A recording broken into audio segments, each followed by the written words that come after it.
but okay. So Glenn will join later. Okay, good. Okay. And I'll send the recording also. Hello. You just fire it away. Hi, Jacques. How about a silly question to start, Coach? Your fans in right field this year, have they been on a different level? Have they been louder than usual? Is it cabin fever because of the pandemic? They just seem to be, just into it this year. I think it's a combination of probably they're so excited to be at a baseball game again. I think the fact that they now have their section, I know that the students used to be over there tucked away in the corner. I think last year was the first year that they got to sit in the right field stands. I know they were excited about that. And I think the third factor, which not to underplay, is we have a right fielder by the name of Dylan Cruz that they really love. Reminds me of watching Sammy Sosa in Wrigley Field and those right field fans loving Sammy Sosa. When I was up at coaching at Notre Dame and I would go to a lot of Cubs games, man, those fans in right field just adored Sammy Sosa. And I feel the same thing about the way they're reacting to Dylan Cruz. So I think it's a combination of those three things, but what do they call it? The diamond deck out there? They ought to rename it the Dylan deck, I think.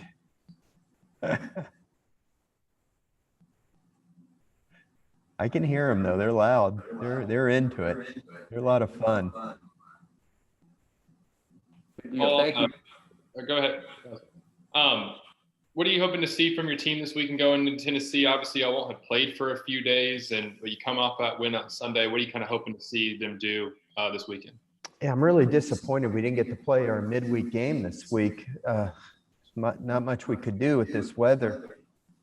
I was looking forward to having a game on artificial turf also because, of course, at Tennessee, it's an all-turf field. And it just kind of worked out that way that we were going to have a midweek game on artificial turf and then go right over to Tennessee where the 3 games would be on turf as well. But we did have the game earlier this year in Lafayette on turf, and we played really well. Today we're going to actually go over and practice, take some ground balls at U-High's field. They have an artificial turf infield, so we'll get to take some ground balls there. But we may not even get to practice tomorrow at Tennessee because the thunderstorms that we've experienced are all moving northeast to the state of Tennessee tomorrow.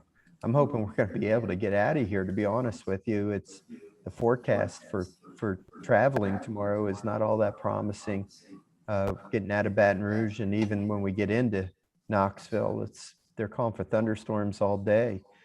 I think the weather's supposed to be fine for the games on Friday, Saturday, and Sunday from what I see, but hopefully the travel conditions will be all right to allow us to get there and get there safely.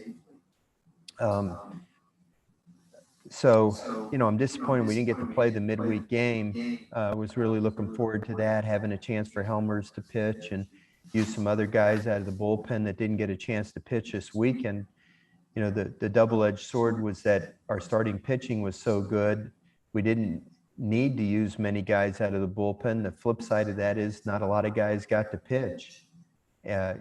Primarily Garrett Edwards didn't pitch in a game, and would have loved to have seen him get mound time, Aaron George, and some others. But now they've had to go a week without pitching. So, but you can't do anything about, when the weather hands you this situation. So we're just going to have to go out there and line up and go for it.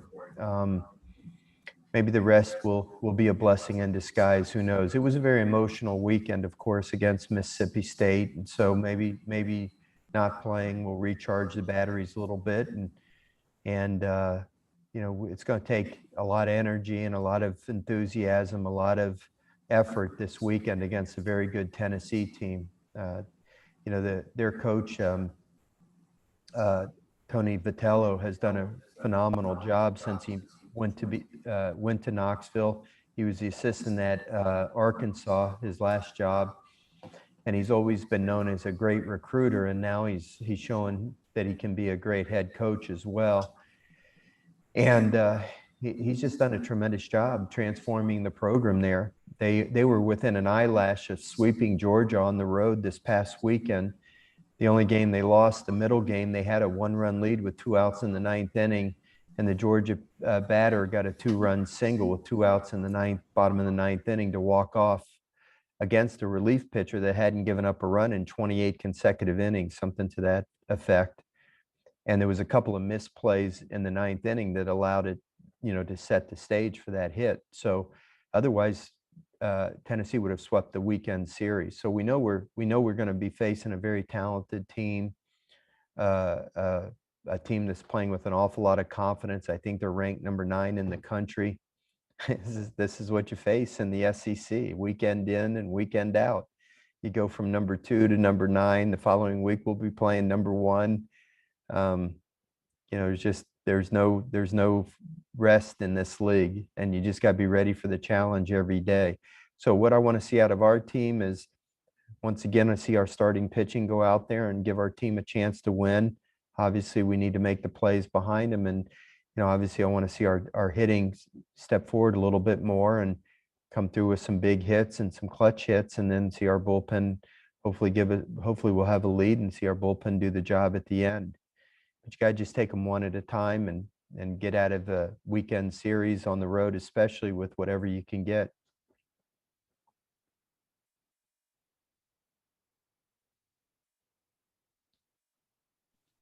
Can I ask another one?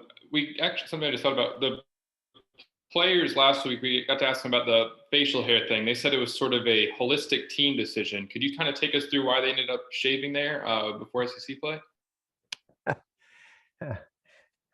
Yeah, that was a decision that they made, Wilson. I was kind of surprised when I showed up on let's see, what day was it? Tuesday, I guess, and everybody was cleanly shaven. So I was proud of them.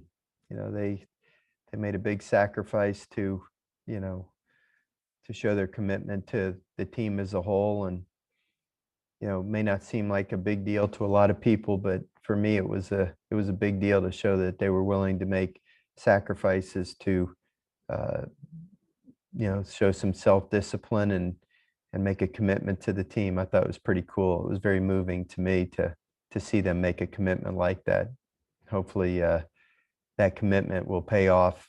The fact that they don't have facial hair or didn't have facial hair for a week in itself is not a factor in winning or losing games, but the fact that they are willing to make sacrifice and commitment is a major factor, I think, in how they are committed to a cause, and that attitude, I think, usually pays dividends. And a quick follow-up on that. They kept saying, I think it was Landon and Mitchell who we asked about it, and they said Matthew Beck was pretty involved in all that. What kind of presence has he continued to have despite not being able to pitch right now? It seems like he's involved still in everything. Yeah, Matthew Beck is a vital part of our team, whether he's on the mound or not, because he's just such a tremendous leader, and he's a wonderful young man. That's why he was assigned the uniform number 8. That's why I think so highly of him. It's why he is going to be a very tremendous success in his life beyond LSU, beyond baseball, because he has great leadership ability, and he can rally guys together for a common cause. And I'm going to miss him tremendously when he moves on, but I'm glad we had this extra year together. It broke my heart when he walked off the field in Lafayette and told me his arm was sore. And I'm still hopeful that he's going to be able to pitch again this year. We're not going to give up hope until there is no hope. And I'm hoping that he will be able to come back, and he's working towards that. But when he takes the uniform off for the last time, it'll be a sad day for me, because I'll miss him terribly. He's a wonderful young man, and personally, my life has been enriched getting to know him and having him be a part of our team for 5 years. He's a wonderful young man.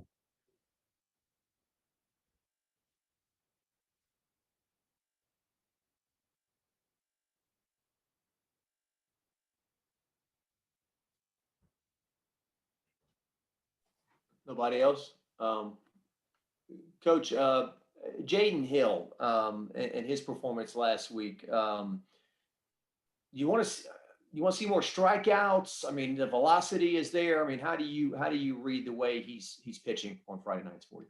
Well, it's a double-edged sword, Jacques. If he strikes more batters out, it's going to cause him to throw more pitches, which means he won't be able to pitch as deep in the game. So you'd like to see more strikeouts. Certainly at certain times of the game, you'd like to see strikeouts. There's no bad luck when you strike a batter out. It's like a hitter. I've said if you hit the ball over the outfield fence, there's no bad luck. There's not going to be a great catch. You're not going to hit the ball right at somebody if it's a home run. And when you strike a batter out, balls don't bloop in or find a hole. And once in a while, Jaden has some bad luck, like in the 8th inning there, when I brought him back out for the 8th, which, I've evaluated whether or not that was the right thing to do or not after the fact. He was at 85 pitches going into the 8th inning. I thought his stuff was still good. And I don't think it was the wrong thing to do to bring him back out there. The first batter got a base hit, which was a legitimate base hit. And then the second batter, he ran the count full. And, the batter just kind of stuck his bat out and hit a weak ground ball that just kind of squeaked,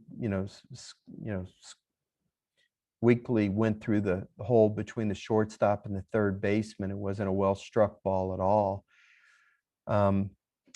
In retrospect, I probably would have taken him out at that point if I had to do it over again. But I still thought he had good stuff, and I really kind of wanted him to not just pitch through the next batter, but through the next 2 batters, because the next batter that was on deck was, I thought, their best hitter, their real home run threat was a kid named Hancock, who had 5 home runs.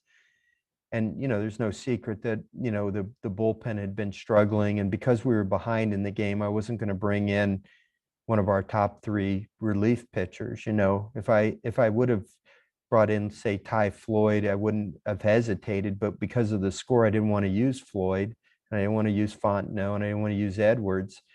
So I was afraid if I brought in somebody else and Hancock put a good swing on the ball, that, might blow the game open at that point. And I thought that Jaden still had it. And then he's facing, I think it was their cleanup hitter, James, and he made a really good pitch and jammed him, and the kid bloops the ball over the shortstop's head. So, 3 batters get on, and 2 of them were just bloop hits.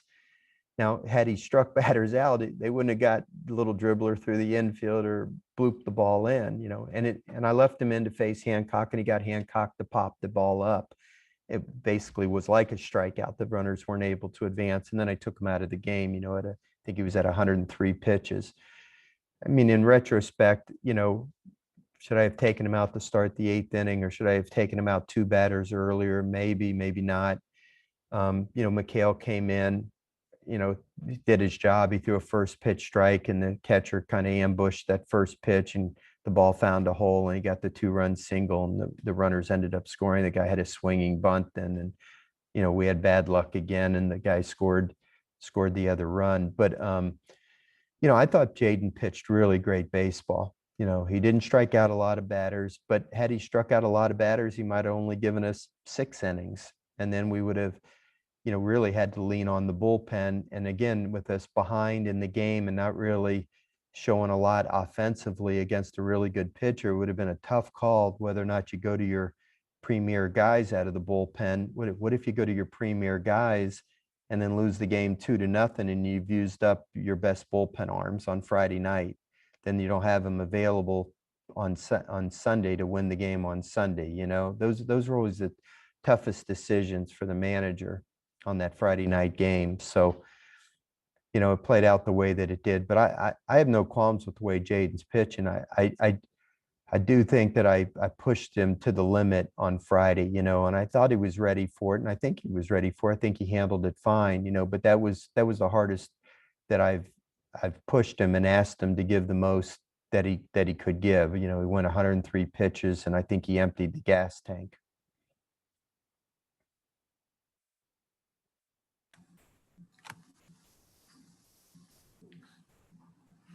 You can go ahead, Wilson.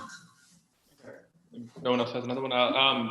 You mentioned earlier this week with Cade Beloso, the mechanical tweaks y'all are making, how important he is going to be this season.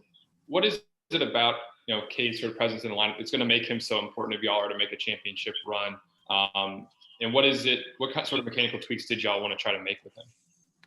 Well, when I was watching him throughout this year, he just seems so much more tense up at the plate to me. And I didn't know if it was just my imagination or not, and so we went back and found video of him as a freshman, and his hands position were so much more relaxed as a freshman. And this year he just seemed like he was squeezing the bat so hard, and his muscles were so tense, and he was trying to do so well, so bad, but your muscles don't work. They don't move as quickly when you get so tense. And I wanted to see if what I felt was actually true. And there were a few other slight things that he was doing mechanically. Sometimes the answer is not in mechanics. Sometimes it's just in an attitude, of competitiveness and confidence and so forth. But in this particular case, I know the player. The player is a great competitor. He's a great competitor, and he's a confident player, and he prepares, he works hard. So in this case, I thought it might just be some mechanical issues. And in going back with Eddie and really analyzing the videos and putting some real thought into what we were seeing and putting them up against each other, to me, it was very clear some of the differences. And see, Eddie wasn't here when he was a freshman. So some of it wasn't as clear to him because he didn't see him, as a freshman day in and day out like I did.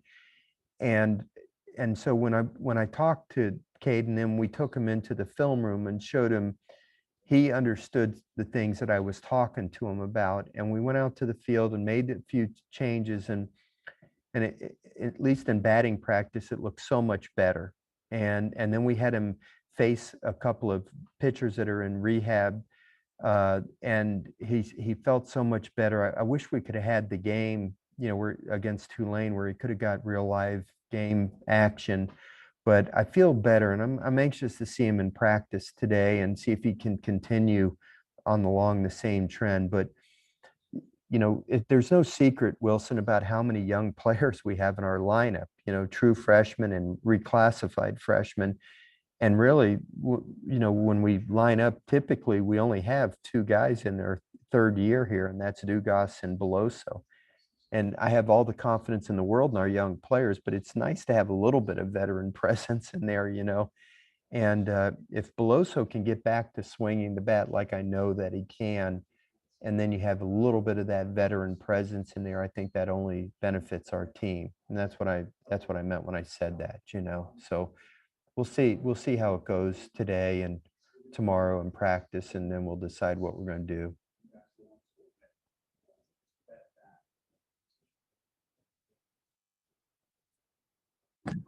Hey, Coach, this is Glenn West here. Sorry I'm hopping on a little late, but I'm not sure if you talked about this.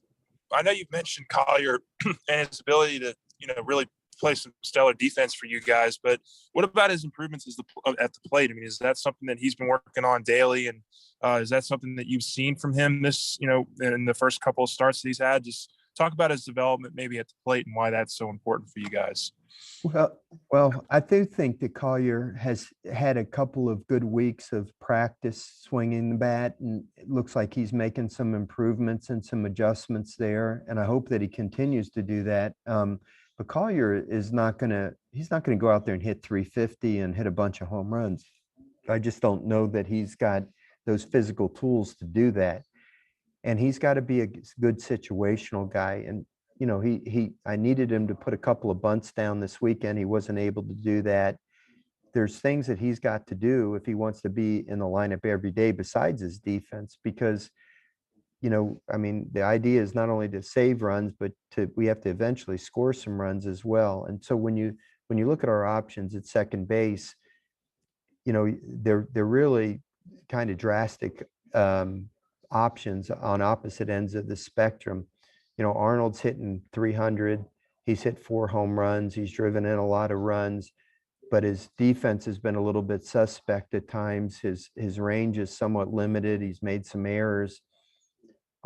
Cranford shows, you know, excellent range. He's been real steady on defense, but he hasn't hit a lot, you know. So again, it puts the manager in a position where he has to choose. Do you go with defense or do you go with offense? And again, you know, you wish you didn't have one extreme or the other. You wish that the player brought a skill set that gave you everything.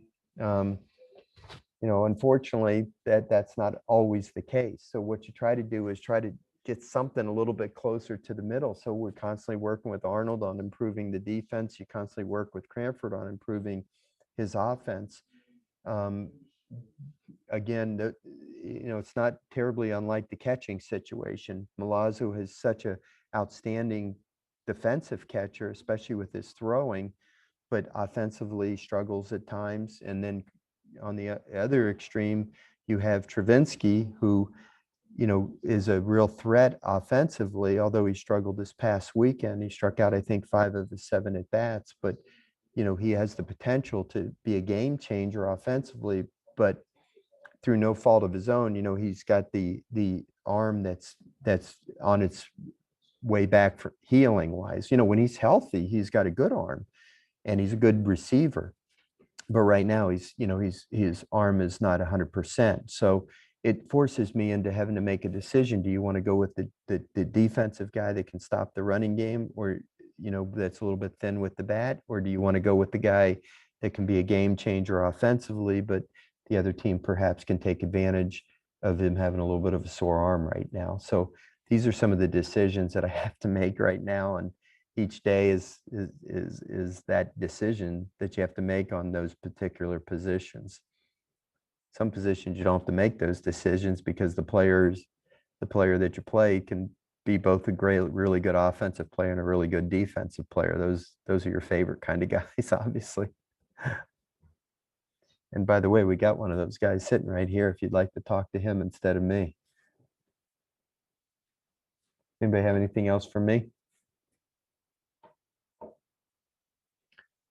Well, then again, I think Trey is sitting right here and ready to talk to y'all. Hello, Trey. What's up, Coach?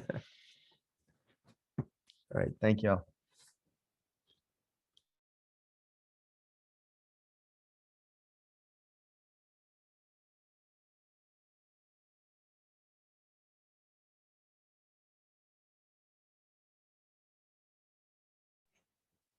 All right, y'all can start with questions for Trey.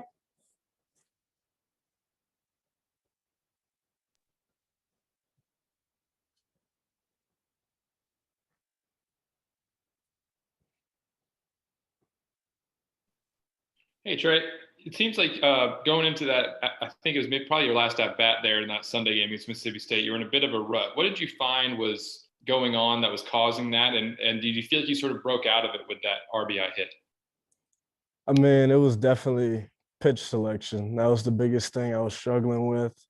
I was going in the box, standing a little bit more upright than I was earlier in the season. So those pitches, chest high, just looked good to me, and they didn't a couple of weeks ago.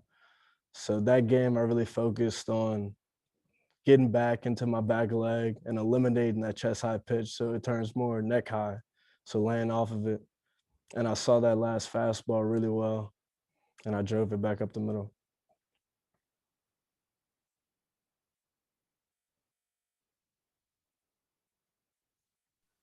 Hey, Trey.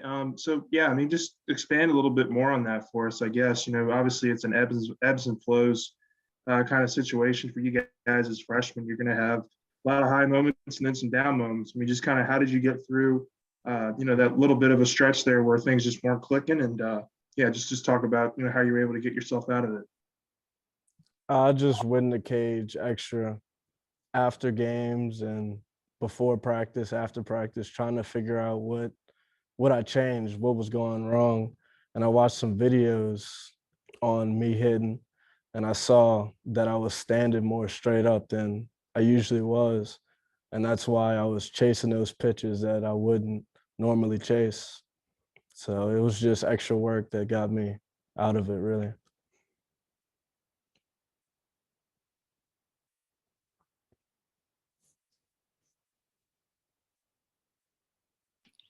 At the same time, did you enjoy hitting in that leadoff spot? Oh, it was definitely fun going up there, the first batter of the game. And my job was to see as many pitches as I could to see his whole arsenal.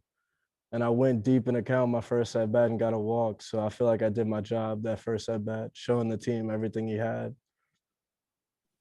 Hey, Trey, Coach Mainieri joked that the right field should be named the Dylan deck after Dylan Cruz. I'm just curious, you playing out there this year, are you catching on to all this noise being made by those students back there? And is that kind of fun to play in that atmosphere? Oh, you definitely hear everything they say back there.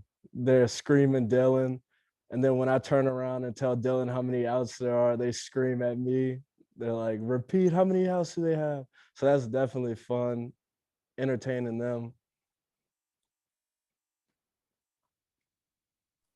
As a student being on campus, you think they just had cabin fever after all this COVID stuff and they just have a lot of built up energy, getting out there and going to games now? Oh, definitely. I knew they couldn't wait till the season started to get out there and watch another team go at another SEC team.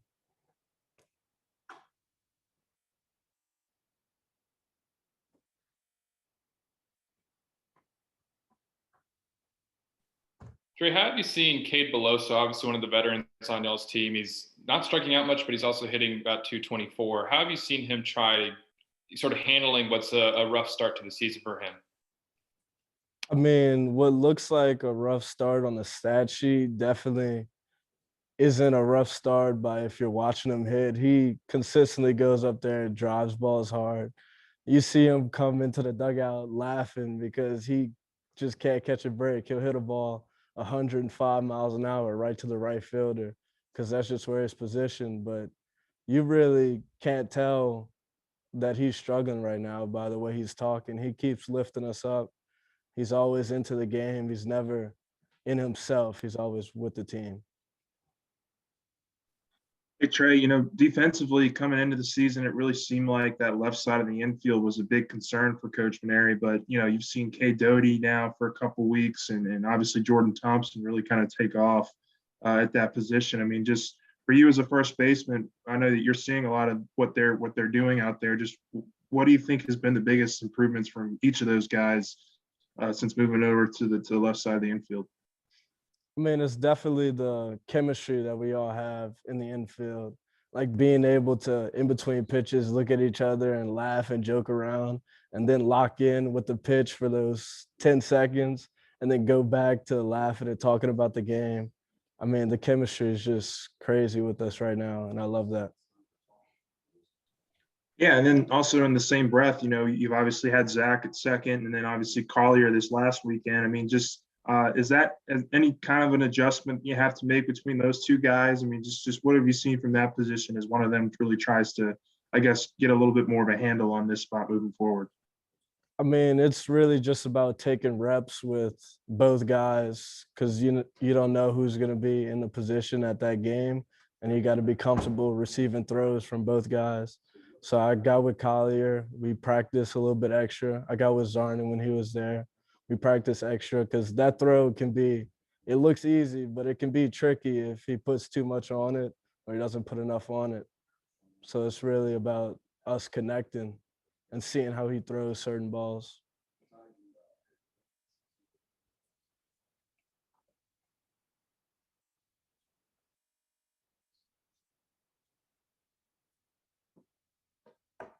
Trey, with Hayden Travinsky, what kind of presence or sort of boost does he give the lineup when he's in there? Obviously, he didn't have a great weekend against Mississippi State, but we've seen what he's capable of. What kind of hitter can he be?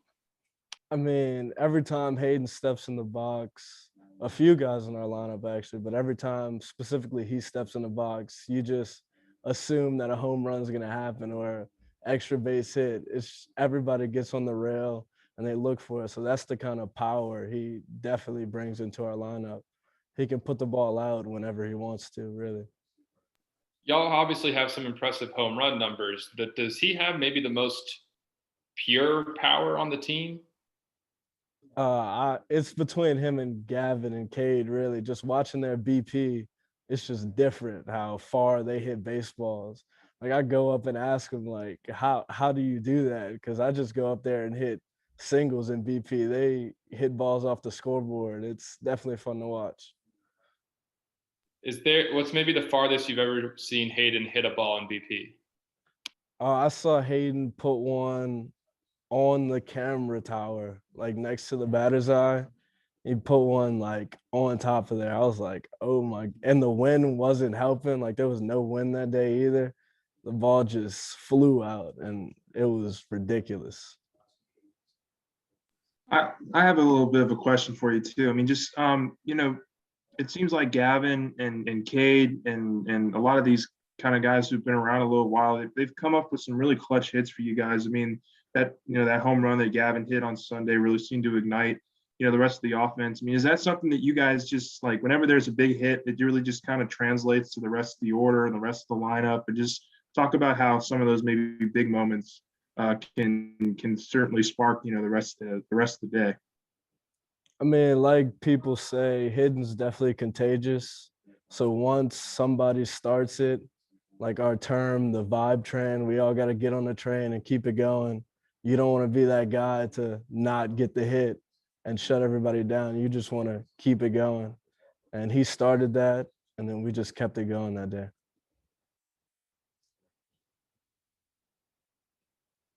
To have that kind of a day in the final game of the series after the way the first 2 days went, did it sort of help erase anything, or do y'all still have maybe some concerns offensively heading into the Tennessee series?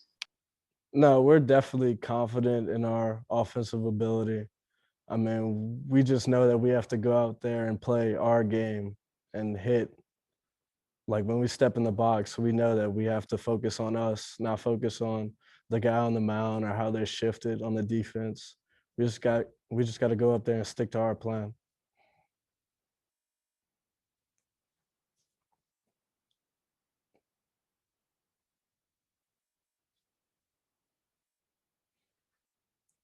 Any more questions? Thank y'all. All right, thank you.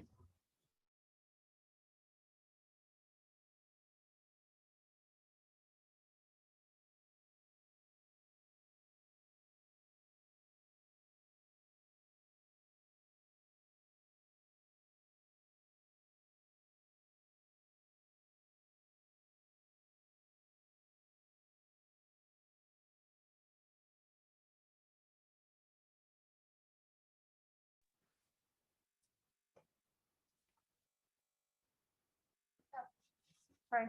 Y'all can start with questions for Ty.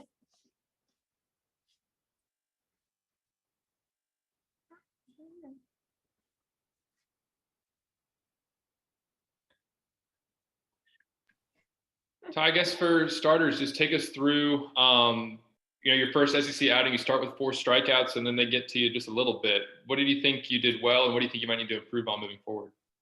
I think I did pretty well with throwing a lot more strikes this time, because I know sometimes early in the year I struggled with I throw strikes at first, and then I'd struggle to not have strike zones. I wouldn't throw the ball in the strike zone for a while, but I think I did pretty well this week. I mean, of course, usually talk about the strikeouts, but at the end of the day, that doesn't really matter to me if I can't get out of the inning. So I was, I threw a lot of fastballs, of course. I only threw 2 changeups, but one of the balls, I left the ball just middle zone. He hit a ball right up the middle. I mean, nothing you could do about that. One hit doesn't affect you, but and then the next batter, I walked him on 4 straight balls, and that's the one that's the one that really gets you, because I know Mississippi State capitalized this weekend on our mistakes, because some of the games, the only runs they scored were off first at bat walks. So I think I definitely could work a little bit more on being able to control the running game and the hitters, and being able to get out of the inning, especially whenever you give up a hit.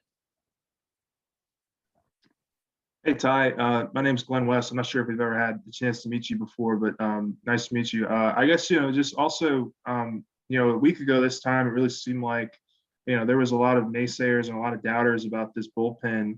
after kind of the rough series with UTSA. I was just curious about maybe some of the conversations you guys had, excuse me, as a pitching staff about, just trying to get the ship right and get on the right course. And, just what was that week, I guess, leading up to last week's weekend series like for you guys? Yeah, so I mean, we talked about it. I mean, Coach Dunn talked to all of us about it, and he knew that because on the stats line, it didn't look as bad as it actually seemed on the games. But he said that it's situational pitching. We got to come in and we got to throw more strikes. We can't allow first bat walks. That's the biggest thing for him. That's walks kill you. I've seen that in the past. For me, just this year, just walking the first batter and that'll influence the whole inning. But I mean, he talked about us and he talked about our roles. And I think now that every player has been able to get in the game as much and they're starting to learn where they're needed and what they need to do best for this team to win this year. It really seems like Alan and Paul are relying on you guys as freshmen. You, Will, Garrett, just go down the line, that you guys are kind of the, guys that are really starting this thing off in terms of just getting, the first guys off the bullpen. And just talk a little about, the freshman class of this pitching staff, particularly you guys that are, kind of coming out of the bullpen there, and just what y'all's relationship is like. Yeah, I mean, we have a very talented freshman class, I will say. I mean, Garrett came in. Garrett's one of my good buddies. Me and Garrett talk all the time. Garrett's got that unreal slot over top. I mean, I can barely see it when I'm throwing with him. And he's got a killer slider and change up. Will just pounds the zone, throws it. I mean, he throws the ball in the zone almost every single pitch. You got Blake. Blake just throws really hard and able to control his fastball and his change up. And you got so many other good freshman pitchers. I mean, this class is as deep as I've ever seen as a freshman class, especially this year. But I think hopefully this year, I think the freshmen will really impact us this year in the bullpen. And of course, but we still got a lot of older guys that are unreal too, though, that are really going to benefit us this year. Ty, you mentioned that you only threw, I think you said 2 changeups in that last outing. Paul said that you've been trying to develop your off-speed stuff, that you're still kind of a fastball primarily pitcher. How do you manage trying to balance your off-speed stuff in the middle of a season when you need to go out, you can rely on your fastball to get people out? So how do you kind of go about working on that while in the midst of a season? So, I mean, every day, so I throw almost every single day. I take my days off when I need. But I mean, whenever I'm just throwing around in the outfield, getting ready before the game, I'll throw a fastball. So when I'm coming in, I'll really start throwing that slider and that changeup as much as possible to really just get the feel, because that's the biggest thing for an off-speed pitch for me, especially, is being able to get a constant feel for it. Because if I don't have a feel for the pitch, I'll never be able to throw it for a strike. And that's the biggest thing for me, is to throw a strike with my changeup and my slider.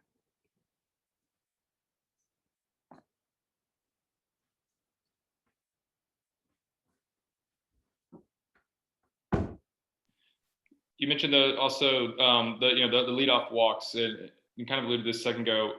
How much did AD harp on that coming out of this last series? Like, we have to eliminate the leadoff walks. I mean, that was the main key this weekend. That's the biggest key. Whenever we do talk, AD's he's very high on that, because you could see that was the reason why they scored their runs. Leadoff walks or just the small little things. He harps on it a lot, but I mean, at the end of the day, those are the reasons why they scored, because they capitalized on the mistakes we made and we didn't. So that's the biggest thing for us as a pitching staff, is able to control not throwing a first at bat walk, especially.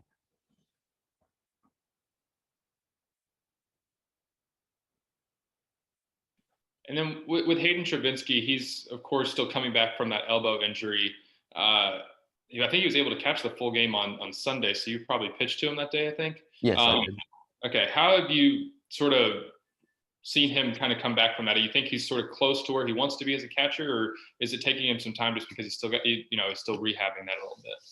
I mean, I know Hayden's been rehabbing for a good while, because I know he did have his for his legs problem, but now his elbow. But he's getting really he's been throwing the outfield a lot. He's getting his arm a lot of strength. I know they're taking him in slowly because I know it's a long season, and I know Milazzo can only handle so much right now because of how many games we're playing, how much beating we put on them, especially the pitching staff lately. But no, I think Hayden's going to make it he's going to come back soon. I think his arm's a little bit healthier, because we don't want to overdo it with him, because he's a big part of this team just as much as anybody else is, especially with our catchers.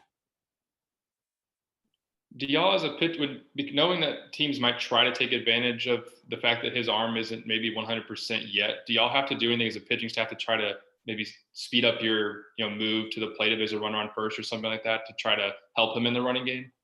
Not necessarily, because we've been able to maintain that. I mean, I think AD, no matter who's catching behind the plate, we have a certain time we want to be able to get to the plate. We like to be to the plate as fast as possible, but able to maintain it to where we can throw strikes. So we didn't really harp on that. I think we're not worried because we weren't too worried about Hayden, because if we're fast enough to the plate, he doesn't have to rush behind the plate.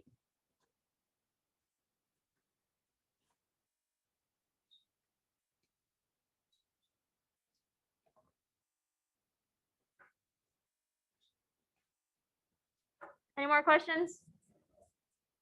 Thank y'all.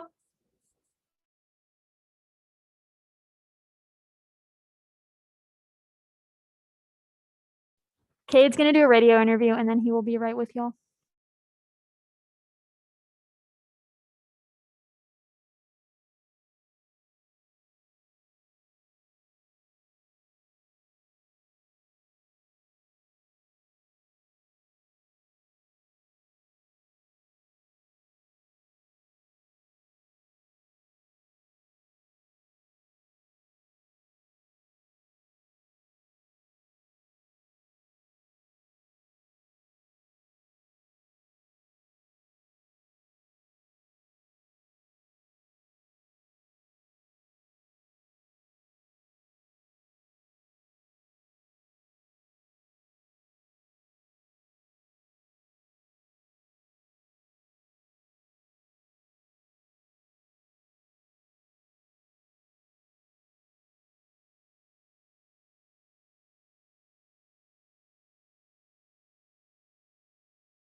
All right, y'all can start with questions for Cade.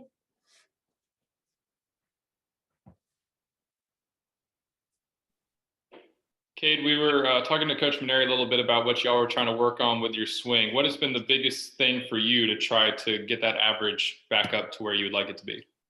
The biggest thing for me is just, swing hard. We watched some video from my first 2 years here, and what's different than this year. Just made some mechanical tweaks, getting me back to doing what I do well, and that's swinging hard and hitting balls hard. Haven't really felt like myself this year. Coach Mary knows that too, so we were trying to fix it as soon as possible. And I think that's just the key, is just applying what him and Coach Smith have been working with me on into the game and into practice every single day. I think that'll help right away. What sort of mechanical tweaks were y'all trying to make? My hands were a little too high, and it was causing the bat to wrap around my head a little bit. So I kind of lowered my hands and got them away from my body, so it can't wrap around my head, and that'll cause you to lose bat speed. Also, I was kind of blocking myself off my lower half, which wasn't allowing me to like turn when I was swinging. So I kind of opened my stance back up and allow myself to turn full speed again. Despite all that, I mean, and you've only got like 5 strikeouts this year.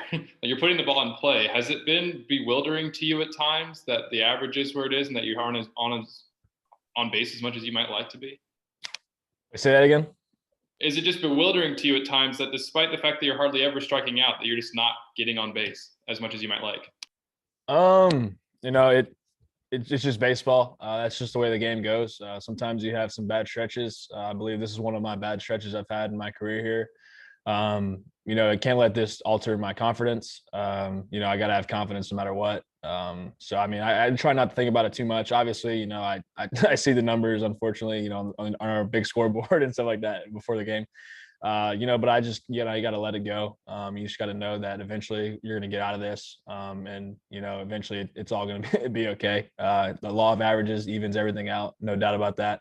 And I'm just going to keep swinging, until I get out of this. And I'm glad Coach Mainieri and all the coaches have confidence in me because I still have confidence in myself, no doubt about it. I need to be better for our team too. So that's the thing that bothers me is when I'm getting out in these situations, I'm not mad at myself. I'm more mad that I didn't get the job done for my team. And that's ultimately what bothers me. Yeah, Cade, I mean, despite some of your early season struggles, I mean, just as a whole, this offense this season has really been just tremendous. I mean, just what does that tell you about this offense that, once you're able to start getting things going, just how good and how dominant you guys can be this year in the SEC? Yeah, I think that's scary, honestly. Like you said, we have a great offense. We have a bunch of great hitters on our squad. Once I get going, I'll help and add into that those numbers as well. And I'm just excited to see what we can do as offense when everyone's clicking. You know what I mean? I think it's going to be scary. I think we're going to, continue to keep putting together good games and score a lot of runs and, get on base a lot for our pitchers and try to win ball games for them too. I think it's going to be pretty scary. Do you feel like you guys really kind of took, a turn during that Sunday game? I mean, Gavin comes up and hits that big home run, and it really just kind of seemed to fuel the offense throughout the rest of that game. Do you feel like you guys were able to finally kind of catch a little bit of a stride after, a couple of games there where, it was a little bit hard, to get on base? Yeah, absolutely. I mean, hats off to Mississippi State. They have the best earned run average in the league. We knew we were going up against great arms all weekend. Unfortunately, we weren't able to put together too good of at bats the first 2 days, but yeah, hats off to Gavin, man. He was the spark plug, so to say, when he hit that homer. Kind of just showed everybody, that we can we can still hit. Not that we thought we couldn't, but just hitting is contagious. And when one person starts it off, the rest follows as it did on Sunday. We had a bunch of clutch hits. Trey had a clutch hit, RBI. Brody had that home run, and then Jordan Thompson comes up big with a 2 RBI double. So I think Gavin really set the stage well for us. And it just shows that you can do it. So hitting is contagious, and it just trickled on down the line. And I think that's what we saw Sunday, and I think that's what we could take together moving forward is knowing we can win in this league and knowing that we could hit this pitching because we've done it before. I know that each player is different, and obviously you yourself have been in on defense the last couple of years. I'm curious as to how much of an adjustment it's been for you to focus solely on just the offense and just solely on just getting the bat on the ball when you're not going out there and getting kind of your legs warmer a little bit, being out on the field on defense. I'm curious if that's had any effect on you at all, if any. The first couple of games was different. I've never really, solely focused on. I know I did it a little bit my freshman year, but it's not a bad adjustment at all. You only have one thing to focus on. You know what I mean? It's just hitting the ball, and putting together good at bats. So I mean, your job's pretty simple as a designated hitter. You don't have to focus on defense for that game if you're in the DH. You got to do your job, and that's hitting. So I mean, it's nothing really too different. The only thing different is that if you have an at bat or like a bad at bat, you go to the field and make a good play, everybody forgets about that bad at bat. But if you have one as a DH, that's all you're thinking about for like the next 2 innings. So I think the biggest thing as a DH is just learning how to, flush bad things that happen and even flush good things that happen because, you got another at bat coming up soon. Cade, you mentioned Gavin Dugat there a second ago, and it seems like, I think I've heard you say this before too. Every time that he does something successful, y'all say nobody deserves this more than Gavin. Right. What is it about Gavin that makes y'all say that? Gavin is one of the hardest workers in this organization for sure. The kid absolutely just works his ass off. Excuse my language. He just works extremely hard. The first 2 years didn't go exactly how Gavin wanted to go to, I know he had a bad injury his freshman year, just as he started to play, I remember him sliding into second and tearing something in his thumb. He had to have surgery and then came back and it was just sporadic after that. Then last year, then COVID happened, and the kid just, he wants to succeed so bad. And I've seen this personally because I've played with Gavin five years now, played with him 2 years before we got to LSU. And I've been rooming with him. So I've seen Gavin go hit, at all hours of the night, just taking ground balls all hours of the night. The kid wants to succeed so bad. And, when him having success so far this year, that's awesome, man. He deserves everything that's coming his way. He's earned it.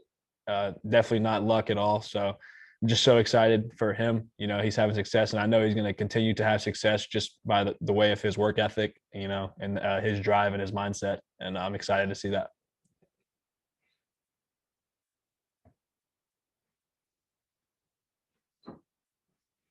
Another one of your teammates I was curious to ask about was Hayden Travinsky, who obviously has quite a lot of power.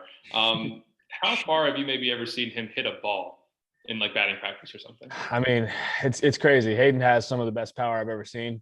To say how far, I don't know. How often he does it is pretty often. He's hit some moonshots here in batting practice. I think the thing that impresses me most about Hayden, is his opposite field power. Everyone wants to talk about pull side home runs and when Hayden hits the ball opposite field over the fence and into the bleachers, it's truly impressive, and he does it with such ease. He's a big, mega strong kid. You know what I mean? It's really fun to watch him hit and watch his swing kind of work. It's truly special for sure. But he has hit some. I'm pretty sure he's hit one over the scoreboard here before, and like off the batter's eye, which is really hard to do. So he does it pretty easily. Coach Mainieri said that for him, it makes it a little bit difficult because he has to decide every day, like, okay, do I go with Milazzo or do I go with Travinsky? But just purely offensively, what does Travinsky bring to the lineup when you can have him in there now that he's able to play a little bit more regularly? Right. He brings a lot to a team. He's worked really hard to improve his catching too. He's turned himself into a pretty good catcher. Obviously the bat he's able to hit balls 100 plus every single time he steps to the box. He's able to hit a home, or not necessarily hit a home run every time, but he has the ability to drive runs in, drive the ball in the gaps over the fence every time he steps up to the plate, no matter where we are. So that's exactly what he brings. He's another tough out, you know what I mean? Yeah. So he's looking to do damage when he's at the plate. That's what he brings to our offense, and he's in there to drive runs and drive the ball over the fence for sure.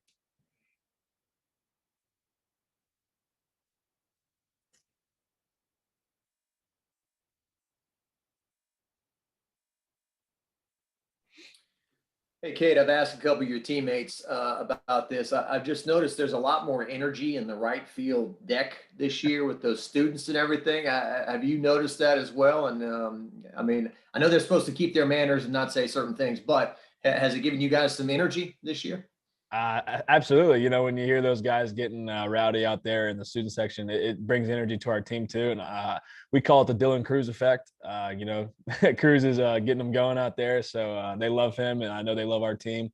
So it's been awesome to hear them go crazy all year. And, it's funny what they say. Sometimes they take it a little too far, but most of it's pretty clean and funny. And, but no, it's been great, and it brings energy to our team as well.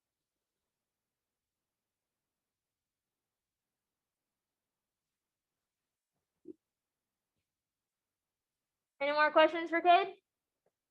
Thank y'all.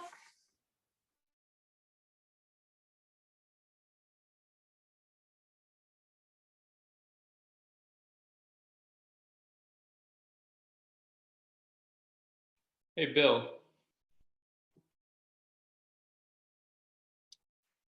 I think you're on mute.